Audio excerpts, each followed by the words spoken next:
नमस्कार दोस्तों, आज मैं आप सभी के समक्ष छठ पूजा की कथा प्रस्तुत कर रही हूँ। तो आइए शुरू करते हैं छठ पूजा की कथा। एक बार एक बूढ़ी अम्मा अपने बेटे, बहू तथा पोते के साथ रहती थी। बूढ़ी अम्मा के घर में किसी चीज़ की कोई कमी नहीं थी। वह छठ माता की परम भक्त थी तथा हर साल छठ का व्रत बड़ी श्रद्धा और भक्ति भाव के साथ किया करती थी। बूढ़ी अम्मा की बहू आधुनिक सोच वाली निराना, उसका पूजा पाठ में कोई विश्वास नहीं था। जब कार्तिक मास की शुक्ल पक्ष की चतुर्थी आई तो बूढ़ी माँ बहुत खुश थी, क्योंकि आज से छठ का 4 दिवसीय पावन त्यौहार शुरू हो रहा था और अम्मा घर की साफ सफाई में लग गई। उसने अपने बेटे को आम की लकड़ी तथा पूजा की सभी सामग्री लाने के लिए बाजार भेज दिया। अम्मा ने अपने बेटे की सलामती के लिए छठ का व्रत किया। बूढ़ी अम्मा ने अपनी बहू से भी छठ माता का व्रत करने को कहा। तब बहू कहने लगी, यह सब बेकार की बातें हैं, मुझे इन सब में कोई विश्वास नहीं, इससे क्या होगा। तब बूढ़ी अम्मा अपनी बहू को छठ माता की महिमा बताते हुए एक पौराणिक कथा सुनाती है। अम्मा बोली, बेटा, बहुत समय पहले की बात है। प्रियव्रत नाम के एक प्रसिद्ध राजा थे। उनके पिता का नाम था स्वयंभू मनु। प्रियव्रत बहुत सदाचारी और धार्मिक प्रवृत्ति क्वीन मनुष्य थे। बिहार के कई वर्षों के बाद भी जब उन्हें कोई संतान नहीं हुआ, तब ऋषि कश्यप ने उन्हें पुत्रेष्टि यज्ञ कराने की सलाह दी। राजा प्रियव्रत ने पूरे विधि विधान के साथ पुत्रेष्टि यज्ञ का अनुष्ठान। पुत्रेष्टि यज्ञ के प्रभाव से प्रियव्रत की पत्नी ने स्वर्ण के समान सुंदर एक पुत्र को जन्म दिया, परंतु वह पुत्र मरा हुआ पैदा हुआ था। राजा प्रियव्रत उस मृत बालक को लेकर शमशान में गए और उसे एकांत भूमि में पुत्र को छाती से चिपकाकर बिलख बिलख कर रोने लगे। इतने में वहाँ पर एक दिव्य विमान दिखाई दिया। शुद्ध स्फटिक मणि के समान चमकने वाला वह विमान अमूल्य रत्नों से बना था। उस विमान पर बैठी हुई मन को मोह लेने वाली एक परम सुंदरी देवी को राजा प्रियव्रत ने देखा। उस देवी को देखकर राजा ने बालक को भूमि पर रख दिया और बड़े आदर के साथ देवी की स्तुति की। वह देवी संकट भगवान की प्रिय पत्नी षष्ठी देवी थी। उनका शांत विग्रह ग्रीष्मकालीन सूर्य के समान चमचमा रहा था। उन्हें प्रसन्न देखकर राजा ने पूछा, हे देवी, तुम कौन हो? राजा प्रियव्रत की बात सुनकर देवी ने उनसे कहा, राजन, भगवती मूल प्रकृति के छठे अंश से प्रकट हुए मैं देवी षष्ठी हूँ और इस संसार में छठ आपके नाम से प्रसिद्ध हूँ। इस प्रकार कहकर छठ माता ने उस बालक को उठा लिया और अपने प्रभाव से उसे पुनः जीवित कर दिया। जब राजा ने देखा तो वह स्वर्ण के समान सुंदर प्रभाव वाला बालक हंस रहा था। अभी राजा प्रियव्रत उस बालक की ओर देख ही रहे थे कि छठ माता उस बालक को लेकर आकाश में जाने लगी। यह देखकर राजा के कर्ण ठोठ और तालु सूख गए। उन्होंने माता की स्तुति की। तब प्रसन्न हुए माता ने कहा, तुम सर्वत्र प्रकृति यानी सूर्य उदय हुआ था, जल तथा वायु की पूजा कराओ और स्वयं भी करो। प्रकृति की आराधना से तुम और समस्त संसार वर्ष भर सुखी, स्वस्थ और निरोगी रहोगे और दीर्घायु आखिर होंगे। तब राजा प्रियव्रत ने सूर्य, उषा, जलवायु तथा छठ माता का व्रत किया और पूजा की, जिससे प्रसन्न होकर छठ माता ने राजा को उनका पुत्र दे दिया। तब से कार्तिक शुक्ल पक्ष की षष्ठी के अवसर पर सूर्य, उषा, प्रकृति, जलवायु तथा छठी मैया की पूजा की जाने लगी। तब बूढ़ी अम्मा ने बहू से कहा, बेटी, छठ माता की महिमा तो ऐसी है कि स्वयं भगवान श्री राम तथा सीता माता ने भी छठ का व्रत करके भगवान सूर्य देव का आशीर्वाद प्राप्त किया था। महाभारत काल में दानवीर कर्ण और पांडव भी छठ का व्रत किया करते थे। यह सब सुनकर वह आधुनिक युग वाली बहू बोली, यह सब मन गढ़ंत कहानियाँ की हैं, मैं इन पर विश्वास नहीं करती। यह सुनकर बूढ़ी अम्मा छठ माता से क्षमा मांगने लगी और बहू को फिर से समझाने की कोशिश करती है कि बेटे, हजारों सालों से चली आ रही इस परंपरा का मजाक मत उड़ाओ।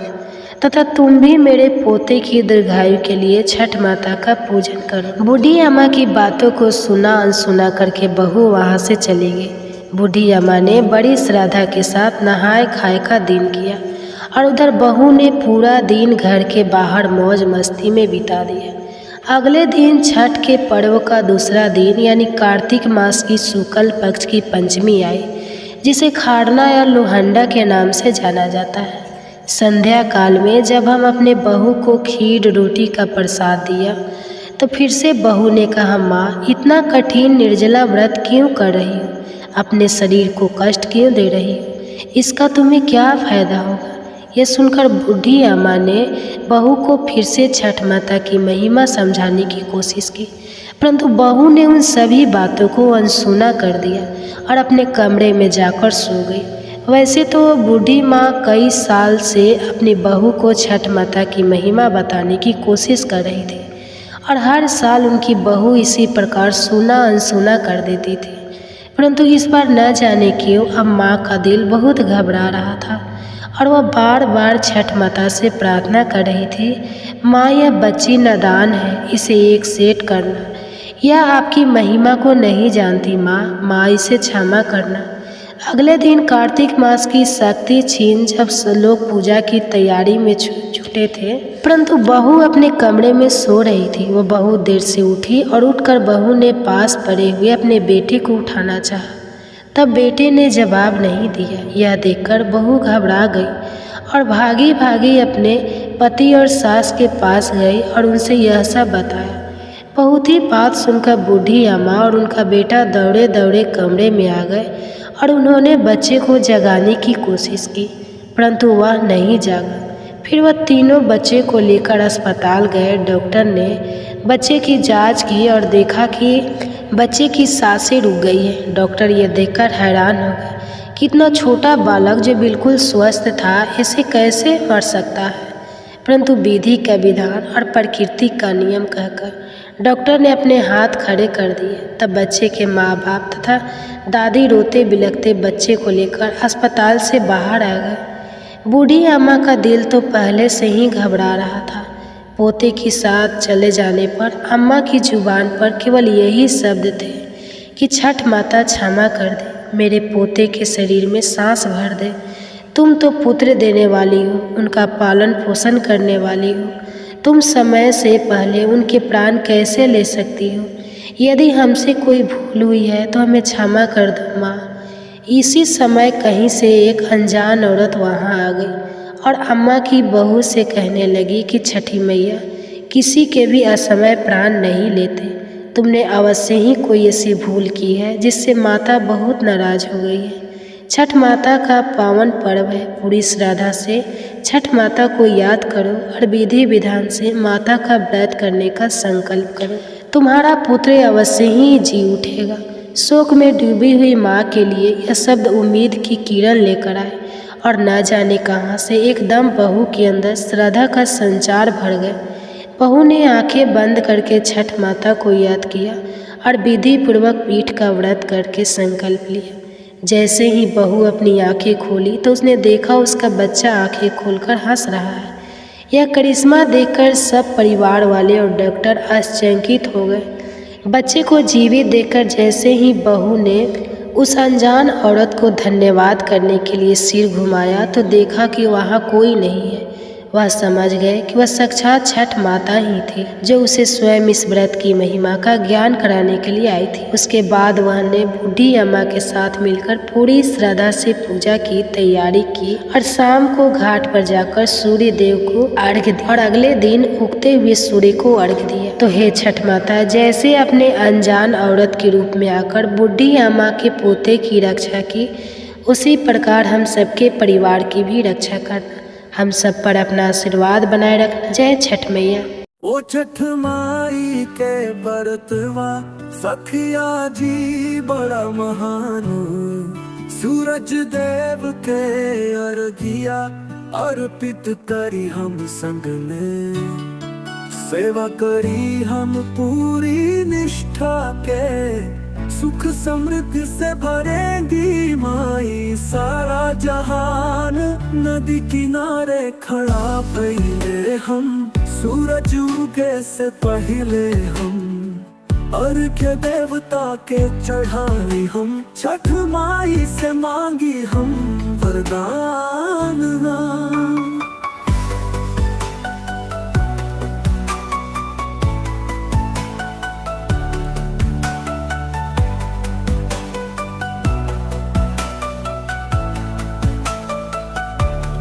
अर्घ्य हम देहले सूरज देवता के, बांधे हैं आस विश्वास छठ माई पे।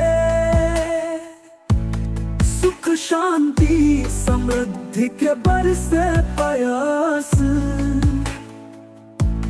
छठी माई कृपा करी हमारी संतान। अर्घ्य हम देहले सूरज देवता के, बांधे है आस विश्वास छठ माई पे। सुख शांति समृद्धि के बरसे प्रयास, छठी माई कृपा करी हमारी संतान।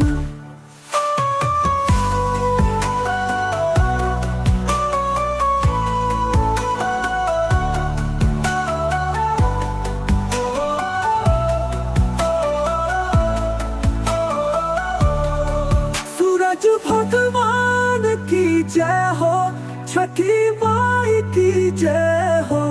अर्घ्य हमार स्वीकार हो, सुख शांति समृद्धि के आशीष रहे हर ओर।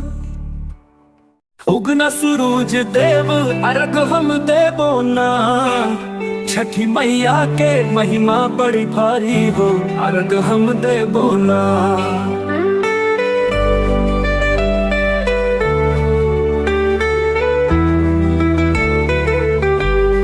छठी मैया तो हर महिमा न्यारी हो, 4 दिन के व्रत पे बलिहारी हो। कांच के बासन में भरल गंगा जलवा, निसग्न ठहर के देखल पियरी चुनरवा।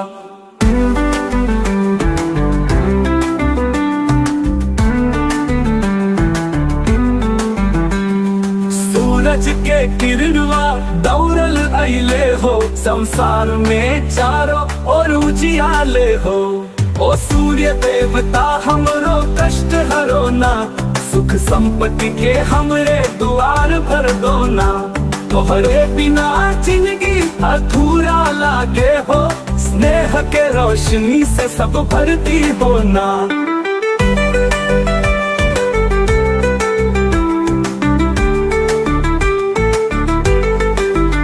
डूबे सूरज के अर्घ देनी हम हो, छठ मैया के अंचरा में बना पैनी हम हो।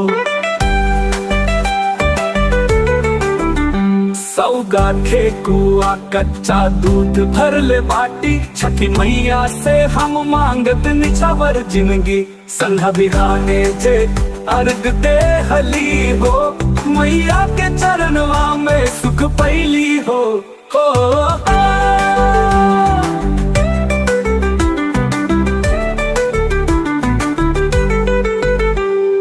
कांच के बासन में भरल गंगा जलवा, निसग्न तहर के देखल पियरी चुनरवा। सूरज के किरणवा दौड़ल अइले हो, संसार में चारों ओर उजियाले हो। ओ सूर्य देवता हमरो कष्ट हरो ना, सुख संपत्ति के हमरे द्वार भर दो ना। तोहरे बिना जिंदगी अधूरा लागे हो, स्नेह के रोशनी से सब भरती हो ना।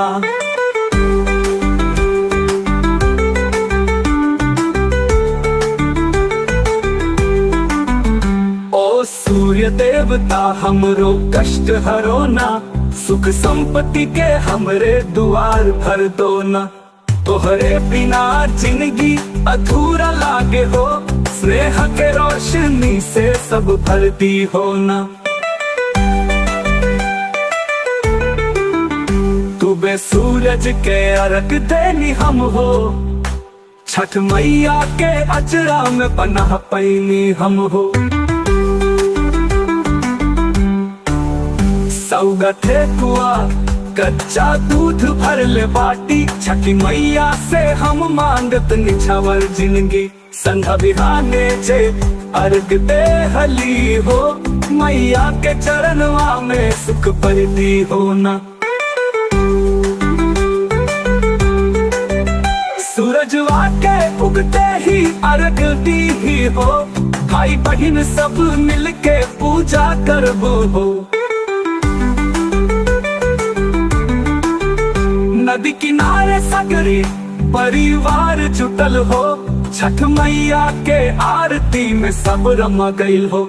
गुड़ गेहूं से बने प्रसाद, काच ही बास के बहगिया पहगे लचकत जाए। ओ छठी मैया बहगी लचकत जाए।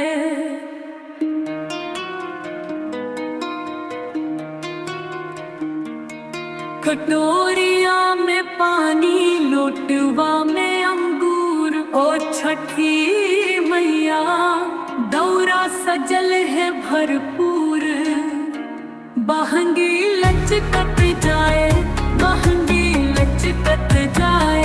ओ छठी मैया बहंगी लचकत जाए।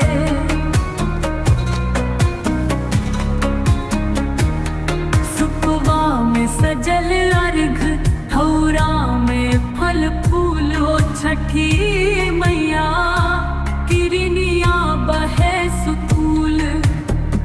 बहंगी लचकत जाए, बहंगी लचकत जाए।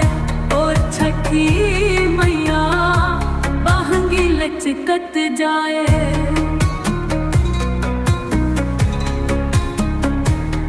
चौथी के दिन नहाए खाए, पांचवें दिन उपवास।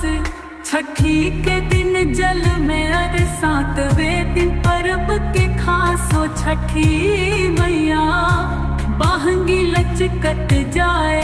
ओ छठी मैया बहंगी लचकत जाए।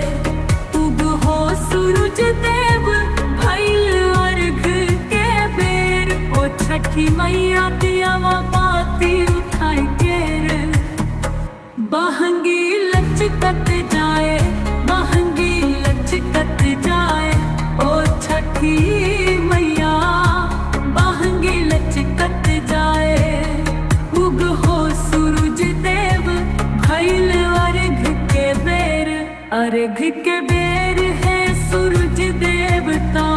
उग हो सूरज देव भइल अर्घ के बेर, अर्घ के बेर है सूरज देवता।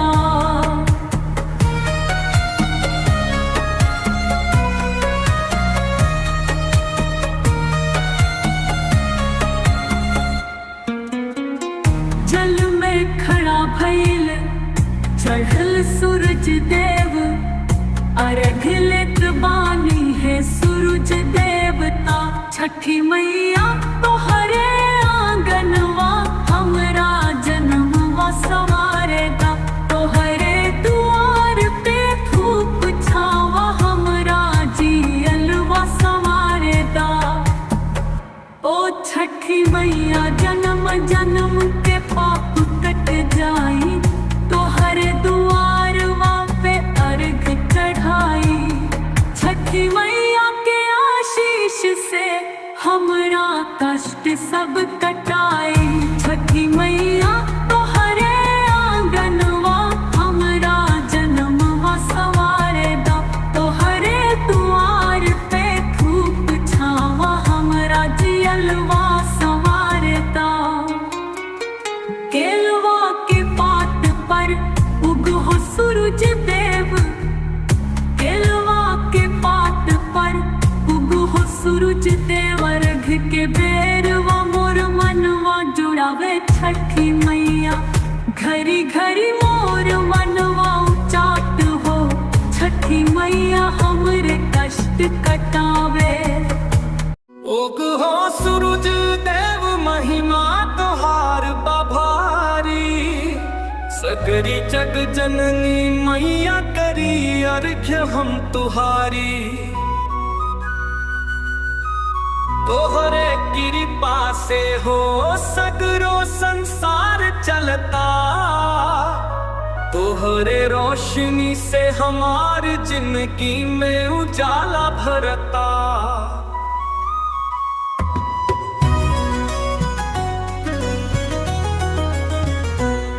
नदिया के किनारे हो घाट सजल बा सुहाना, चारों ओर गूंजता छठी मैया के गाना। सूपा में फल फूल सजल तेरी पर दिया जलता, भक्ति में लीन भैली मैया जब संझा के बेर अइला।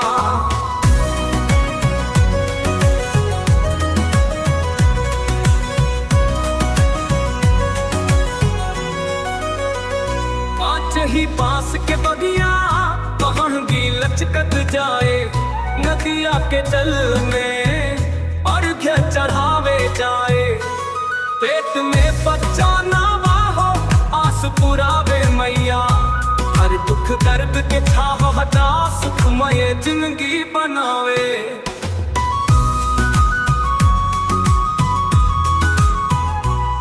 छठी मैया के वरदान घर घर में पाया शीस, जन्म जन्म के बंधन तोरे हर जनी करे विश्वास।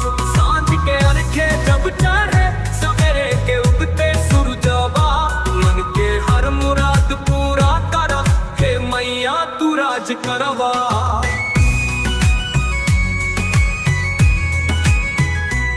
पाँच दिन के बरतिया महिमा बा अनमोल, पानी बिना के उपवास बढ़ावतास के बोल। कौनो दुख नाही सतावे कौनो बाधा नाही आवे, माई के आशीष पावे के बाटे छठी मैया सबके भव से तरवे।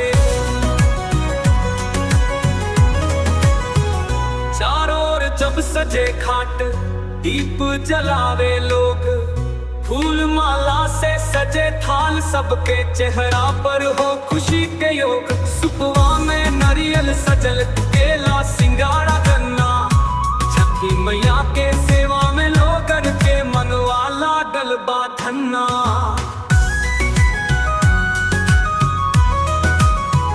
छठ के परब पावन बा नदिया किनारे जमल मेला, भजन कीर्तन गावे लोग मन से भक्ति के बात कहला। छठी मैया के कृपा सब कर बिछल राह सजावे, सूरज देव के रोशनी जब उगता सूरज भगवान चारों ओर उजाला हो जाला। भक्त के मनवा हर्षित बा सकरी कष्ट मिटा देला। छठी मैया से प्रार्थना सगर सुख दे हूँ अपार, सूरज देवता तोहर रोशनी सगरो जगत करे सुधार। ई गीत में छठी मैया आ सूरज देवता के महिमा के बखान कैल गइल बा। ई गीत जब गावल जाला त सबके मन में श्रद्धा आ भक्ति के भाव। सूरज देवता अर्घ देले आई।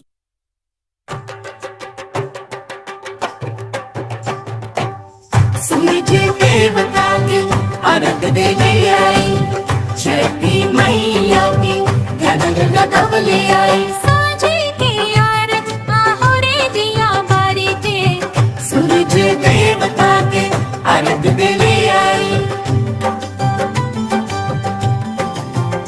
गंगा जी के किनारे बसी सुहाई छठी मैया के कोरा में, छाई रे माई मिया में चढ़ के रे अर्घ देले आई।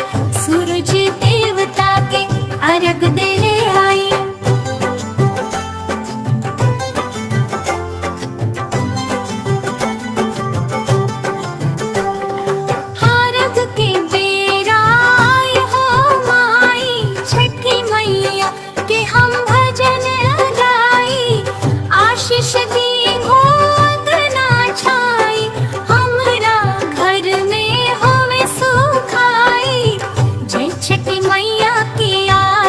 छठी मैया जय हो, सूरज देवता की जय हो, अर्घ्यों लेके आई हम, छठी मैया की जय हो।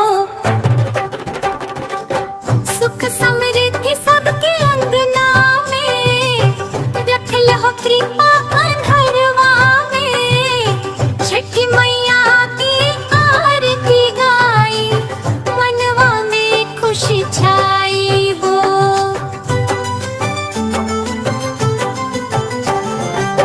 दिनकर देव के पूजा करे, हमने होरा जताई हो, अर्घ दे गए छठी मैया, सभी के संकट हराई हो। छठी मई के कन्हैया रे, ध्यान धरे ले सब सगुनिया रे। तू भी छठी मई रे कन्हरिया में, उजियारा हो रे सुखवा में। मन करे हमनी होरा रे, छठी मैया के गीत गावा रे। सूरज देवता के पूजा करा, घर आंगना खुशियाली लावा रे।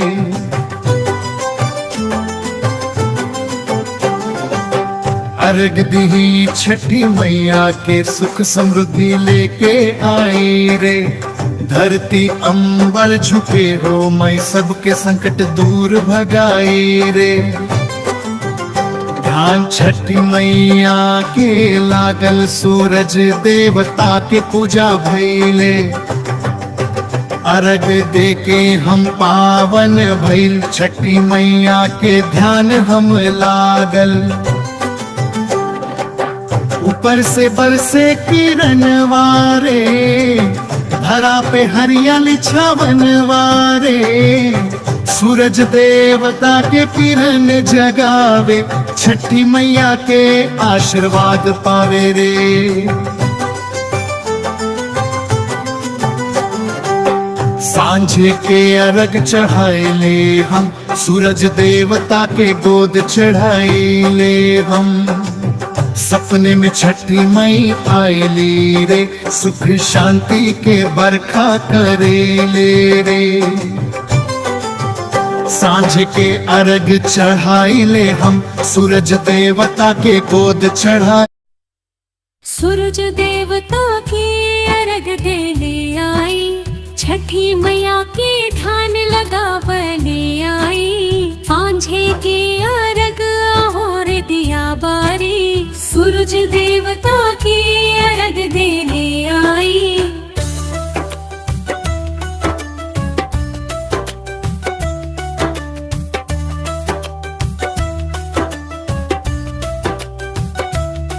गंगा जी के किनारे बस सुहाई, छठी मैया के कोरा में छाई रे माई। नैया में चढ़ के रे अर्घ देने आई, सूरज देवता की अर्घ देने आई।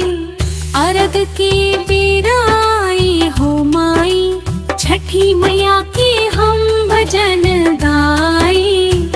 आशीष दी मुँह अंगना छाई, हमरा घर में होवे सुखाई। जय छठी मैया की आरती, छठी मैया की जय हो, सूरज देवता की जय हो। अर्घ्य लेके आई हम, छठी मैया की जय हो। सुख समृद्धि सबके अंगना में, रखल हो कृपा अंधरवा में। छठी मैया की आरती गाई, मनवा में खुशी छाई हो। दिनकर देव की पूजा करे, हमनी हो राजताई हो। अर्घ देव छठी मैया, सभी के संकट हराई हो। छठी मैया के कन्हैया रे, ध्यान धरिल सब सगुनिया रे। डूबी छठी मई रे अन्हरिया में, उजियारा होवे सुखवा में। मन करे हमनी हो रे, छठी मैया के गीत गवावा रे। सूरज देव की पूजा करा, घर अंगना खुशियाँ लावा रे। अर्घ दी छठी मैया, सुख समृद्धि लेके आई रे। धरती अंबर झुके हो माई के संकट दूर भगाई रे। ध्यान छठी मैया के लागल, सूरज देवता के पूजा भई, अर्घ दे के हम पावन भई। छठी मैया के ध्यान हम लागल, ऊपर से बरस किरण वारे, धरा पे हरियाली छावन वारे। सूरज देवता के किरण जगावे, छठी मैया के आशीर्वाद पावे रे। सांझे के अर्घ चढ़ाइले हम, सूरज देवता के गो चढ़ाइले हम। सपने में छठी मैया आईली रे, सुख शांति के बरखा करली रे। छठी महिमा पार रे, हर घर में गूंजे जयकार रे। सूर्य देव के पूजा करेला, सुख समृद्धि के दरबार रे। मांगे ना खारे से वरदान, छठी मैया सुनो हमार पुकार रे। नैया के खेवन हार रे, हमके दे दी आपन प्यार रे। अर्घ के बेला में दियवा जरावे, मन से छठी मैया के बुलावे रे। सूर्य देवता के निहोरा करे, सबके मन के दुख दर्द हरावे रे। सूरज देव के अर्घ चढ़ावे, सुख समृद्धि के भेंट चढ़ावे। छठी मैया के ध्यान लगावे, सबके जीवन में ज्योत जगावे। उगता सूरज के अर्घ देवे, धन धन्य से घर भर देवे। छठी मैया के अर्चन कैले, धरती आकाश सब खुशहाल भइले। अर्घ के उगना सूरज देव अर्घ हम देबो ना, छठी मैया के महिमा बड़ी भारी हो, अर्घ हम देबो ना।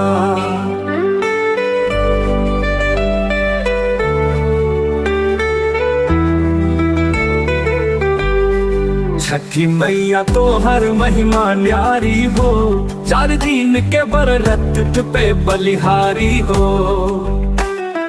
कांच के बासन में भरल गंगा जलवा, निसग्न टहर के देखल पियरी चुनरवा।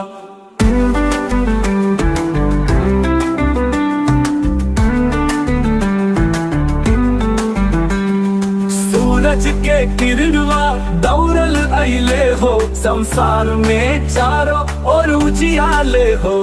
ओ सूर्य देवता हमरो कष्ट हरो ना, सुख संपत्ति के हमरे द्वार भर दो ना। तोहरे बिना जिंदगी अधूरा लागे हो, स्नेह के रोशनी से सब भरती हो ना।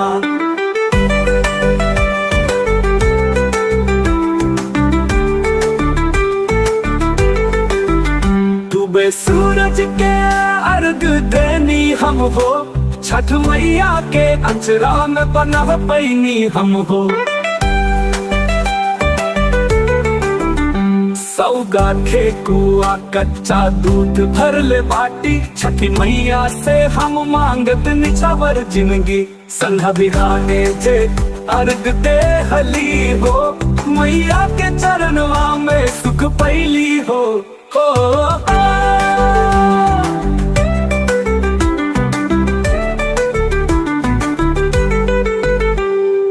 कांच के बासन में भरल गंगा जलवा, निसग्न तहर के देखल पियरी चुनरवा। सूरज के किरणवा दौड़ल अइले हो, संसार में चारों ओर उजियाले हो। ओ सूर्य देवता हमरो कष्ट हरो ना, सुख संपत्ति के हमरे द्वार भर दो ना। तोहरे बिना जिंदगी अधूरा लागे हो, स्नेह के रोशनी से सब भरती हो ना।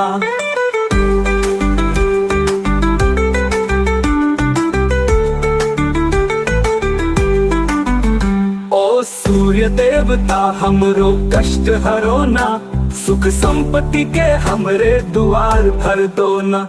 तोहरे बिना जिंदगी अधूरा लागे हो, स्नेह के रोशनी से सब भरती हो ना। तू बे सूरज के अर्घ देनी हम हो, छठ मैया के अचरा में पनाह पैनी हम हो। चौगा ठेकुआ कच्चा दूध भर ले बाटी, छठी मैया से हम मांगत निछावर जिंदगी। संधा बिहाने जे अर्घ दे हली हो, मैया के चरणवा में सुख परती हो ना। सूरजवा के उगते ही अर्घ दी ही हो, भाई बहन सब मिलके पूजा करबो हो। नदी किनारे सगरी परिवार जुटल हो, छठ मैया के आरती में सब रमा गईल हो। गुड़ गेहूं से बने प्रसाद, सूरज देवता अर्घ देने आई।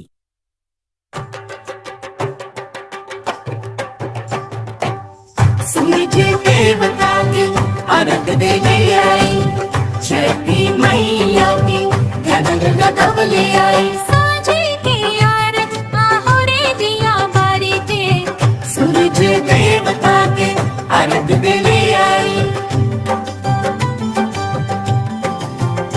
गंगा जी के किनारे बसी सुहाई, छठी मैया के कोरा में छाई रे माई मिया में चढ़ के रे अर्घ देने आई।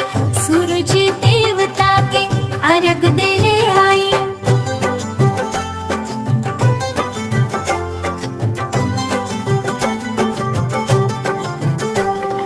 अर्घ के बेरा आए हो माई, छठी मैया के हम भजन गाई।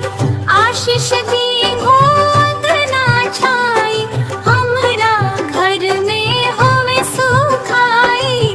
जय छठी मैया की आरती, छठी मैया जय हो। सूरज देवता की जय हो।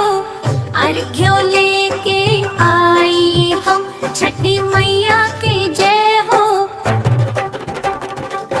सुख समृद्धि सबके अंगना में, रखल हो कृपा अंधरवा में। छठी मैया की आरती गाई, मनवा में खुशी छाई हो।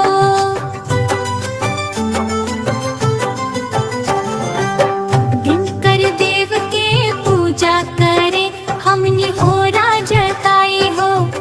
अर्घ दे गए छठी मैया, सभी के संकट हराई हो। छठी मई के कन्हैया रे, ध्यान धरे ले सब सगुनिया रे।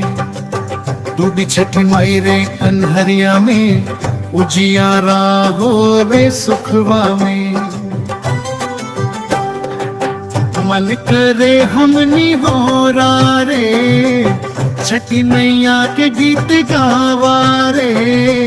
सूरज देवता के पूजा करा, घर आंगना खुशियाली लावा रे।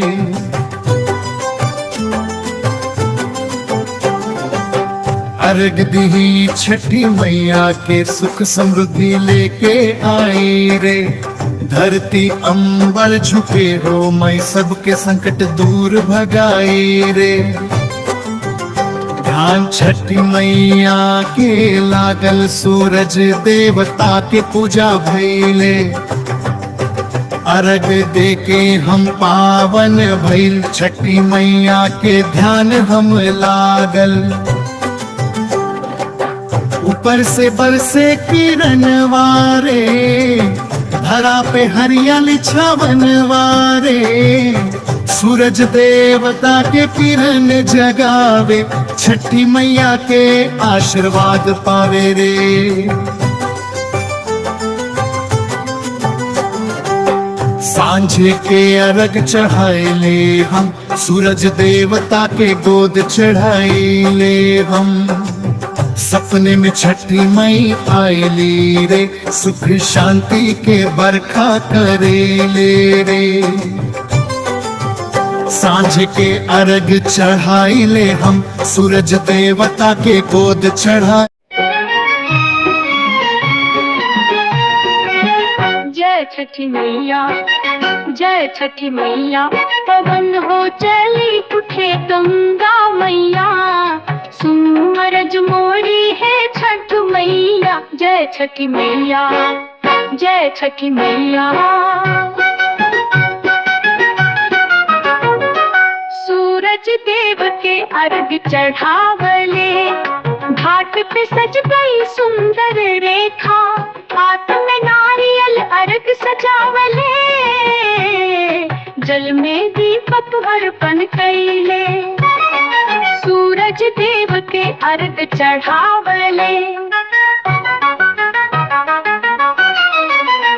कोसी के भरल भरे फुलवारी, भरे भरे के कोसी मैया, धूप बत्ती के सुगंध प्यारा, सुन छठी मैया हमरी पुकारा। जय छठी मैया, जय छठी मैया। सुथरी नारी का सजल कलेवा, साड़ी में सुंदर नारी सज के, मांग भरल चेहरा चमके, छठ मैया के गीत गावे, भक्ति में लीन होके हर मन झूमे। चारों ओर छठ के महिमा बढ़ाई, पर्वत से लेकर गंगा किनारा, हर मन में भक्ति के प्यारा प्याला, हर घर में गूंजे छठी मैया। जय छठी मैया, जय छठी मैया।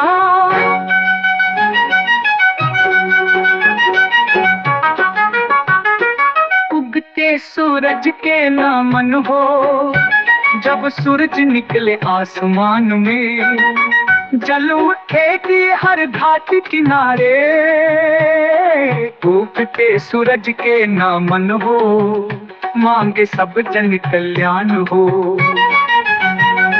पिया के संग प्यारी का सपना, संग संग चलल प्यारी, जले गावे मन की दुख हारी, मांगे सुहागिन के सौभाग्य पारा। जय छठी मैया, जय छठी मैया।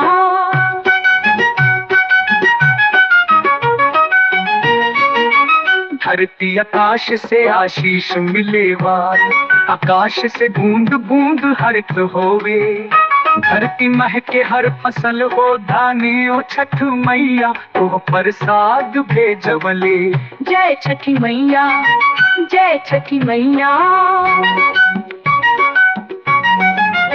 गंगा मैया के तरंग से बहे आशीर्वाद, गंगा मैया के धार निर्मल है सारा, बहे तरंग से बंधन तोड़े, सब दुख दर्द हर ले मैया। शक्ति के दियो हमको वरदान मैया छठी, तू वरदान दे, दुख पीड़ा सब दूर हो जाए, सुने अर्ज भक्तन के पुकारा। जय छठी मैया, जय छठी मैया।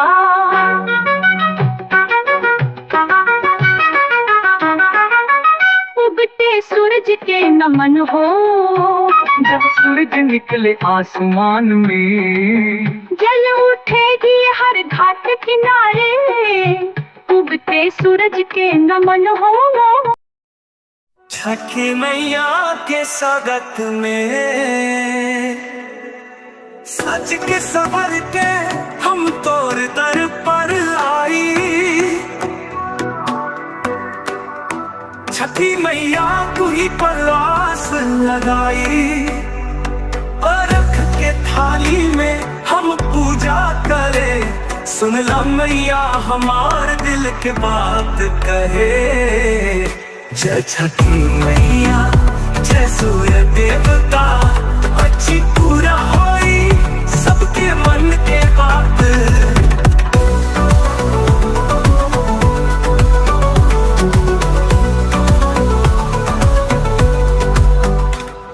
सूरज उगेला किरनिया मुस्काई, छठी मैया के कृपा पर से सगरी जग झिलमिलाई,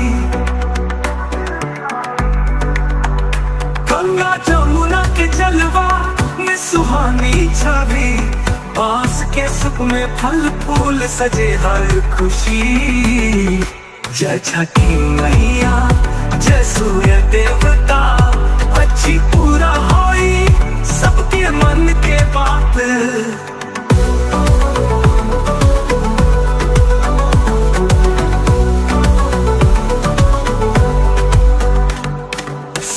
झुकेला किरनिया मुस्काई, छठी मैया के कृपा पर से सकरी जग झिलमिलाई। गंगा जमुना के जलवा में सुहानी छवि, बांस के सुख में फल फूल सजे हर खुशी। जय छठी मैया जय सूर्य देवता, अच्छी पूरा होई सबके मन के बात।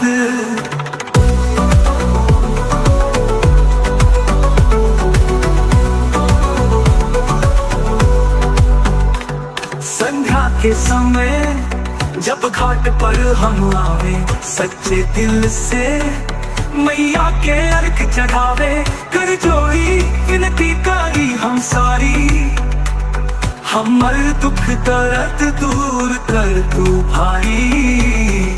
जय छठी मैया जय सूर्य देवता, अच्छी पूरा होई सबके मन के बात।